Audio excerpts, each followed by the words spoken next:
Ladies and gentlemen, it's your boy the Hungry Horn and welcome to another video.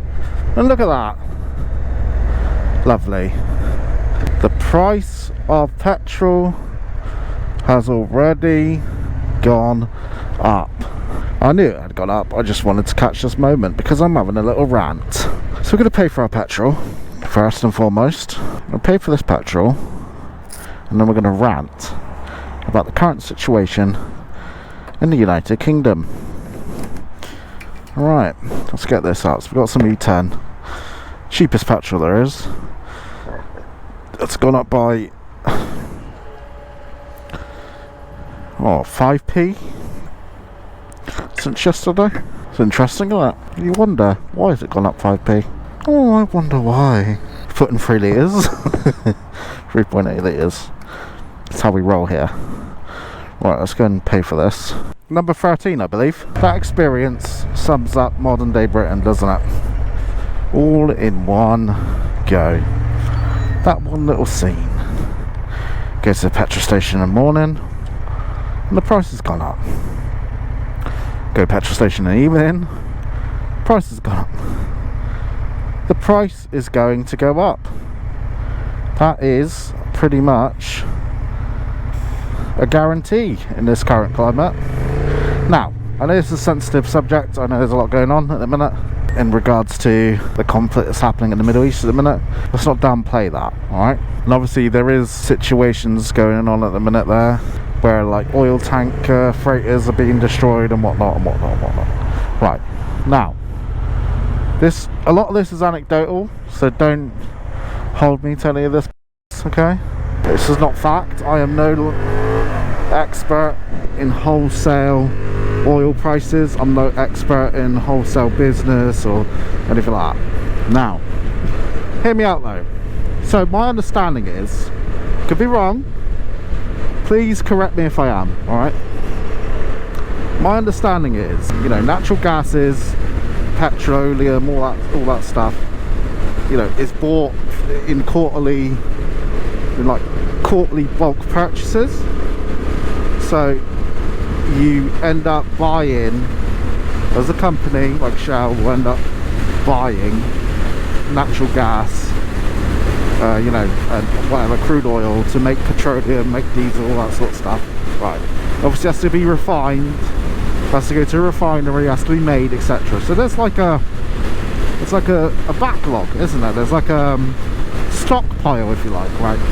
Okay, we're a week and a bit into this event going on in the world at the minute, where the United States has started military engagement with Iran, for a lack of a better word, really, without trying to make this a political video. I just want to know, and I'm wondering why we're a week into this and petrol prices are going up. It's like, I just want to know why. They're constantly going up anyway.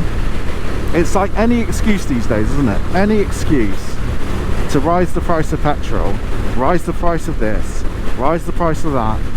You know, when the conflict in Ukraine started, obviously everything went up. Prices for, like, you know, food went up, all that. But obviously there's a reasoning behind that. It's, you know, Ukraine exported a lot of flour, exports a lot of sort of agricultural sort of substances and stuff for like CO2, all that sort of stuff. It does a lot of stuff like that. I worked in an industry at the time when the conflict started where we were heavily impacted by that, because they literally the only people that supply that particular thing that we needed, so that made sense. As my understanding is, Iran only make like 20% of the world's fuel, I guess, or 20% extract, 20% of, you know, natural gas, which is a lot, don't get me wrong, it is a lot of natural gases, yeah. I know I'm not an idiot, I know that's a lot, but I just don't understand why we live in this, you know, in a country at the minute where rampant profiteering is happening, rampant profiteering for, you know, goods, services, all due to the fact that this is happening or that is happening, totally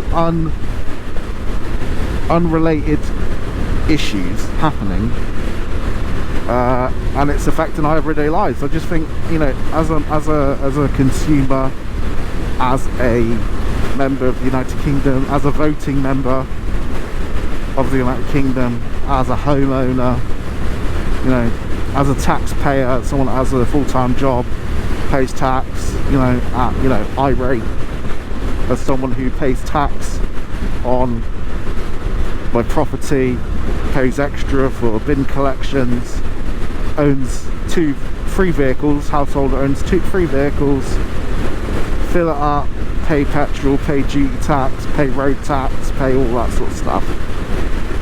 And yet here I am being fleeced on a daily basis due to conflict that we're not even involved in, due to policy that we're not even voting on, and the perpetrator of this event is always has the lowest price per litre or gallon of fuel in the world.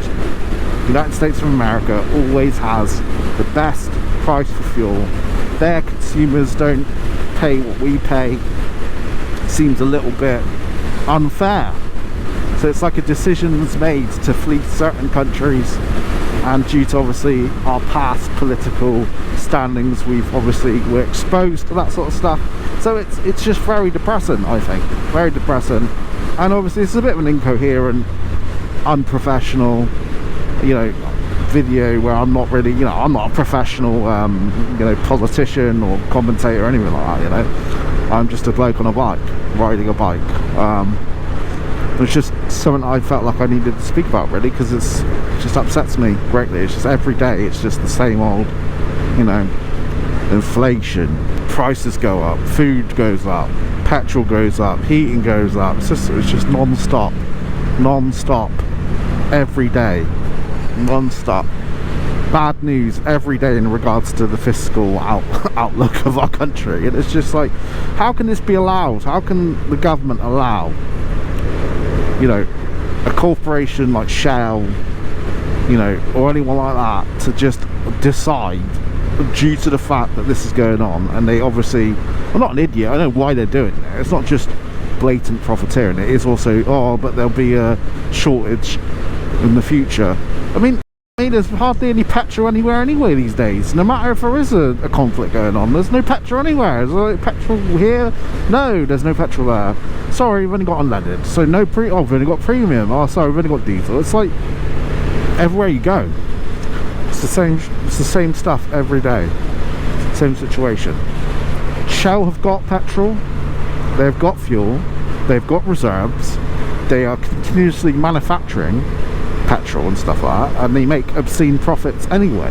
So them rising the price of petrol, raising it, is cynical and disgusting. It's a sense of like, oh, this is going on, so it's going to cost us more per barrel now to refine this and make you know, fuel for cars and motorbikes and trucks and all that. It's going to cost us more now. So what we're going to do is we're going to start earning extra now on the current stock that we've already made, and we've already, you know, it's already in the green, and we're just going to make sure that we rise the price so it protects our business in the future. Even though they're billion pound profit industry, you know, it's a gold rush. Oil is where it's at. They make money. It's not like they're going to go bust. They're too big to fail, you know. They're not like small, and yet here they are, blatantly profiteering off a conflict, and we're the ones stuck with our hands in our pockets again. I know what will happen in April is all of us at work will either be lucky enough or unlucky enough to get a mediocre pay rise of 1%, 2%, just to keep us above war inflation. Minimum wage will go up again 30%, because why not, you know. And then the job that you do that's hard as hell and you've worked hard at and you've got degrees and you've got the ability to, you know, go somewhere because you're technically a professional, whatever that means, you'll end up you'll end up stacking shelves in Tesco's because you'll be made redundant because the company can't afford to pay your wage anymore because it's slightly above minimum wage, and minimum wage is, you know, high now, and it costs 30 grand a year to hire someone on minimum wage nowadays full time, versus what, like 5 years ago it cost 21 grand a year to hire them. So that's a huge uptick, you know, in expense, and a lot of jobs are obviously minimum wage. And then you on your minimum wage job, you've got to try and fill up your car, you've got to try and pay for your groceries, you've got to try and pay for your, you know, your inflation busting mortgage. you got to try and pay for everything, and then you get creamed off the top on your pension. It's just every angle you're getting it, every angle these days, and it's just sickening. It's just disappointing, you know. And I can understand why people like the idea of vacating this country due to its horrendous policies that aren't very user friendly, if you like. They're not very, they don't look out for the person, you know, they don't look out for the citizen, they look out for the corporation, you know. And that's just the way it is, and that's just a realization I'm getting to at the minute. And I could be just ranting and raving into you know, a microphone whilst riding a motorcycle in horrendous weather as usual. You know, look at that depressing grey weather. It is depressing, and apologies for ranting and raving, but I just find it absolutely obnoxious that companies can just go about willy-nilly, nickel and diamond, as the American friends would say, us at every opportunity, rise the price 3-4p, just do it, stealth, bang, there you go, that's how much it is today, thank you very much for your custom. And what is the reason behind this? Because currently there's obviously a supply and demand issue due to obviously difficulties in the Middle East. Oh, is it? Okay. And this petrol that you're selling me now, it's already been refined, yeah? It doesn't come out of the ground like petrol. It has to be created, correct?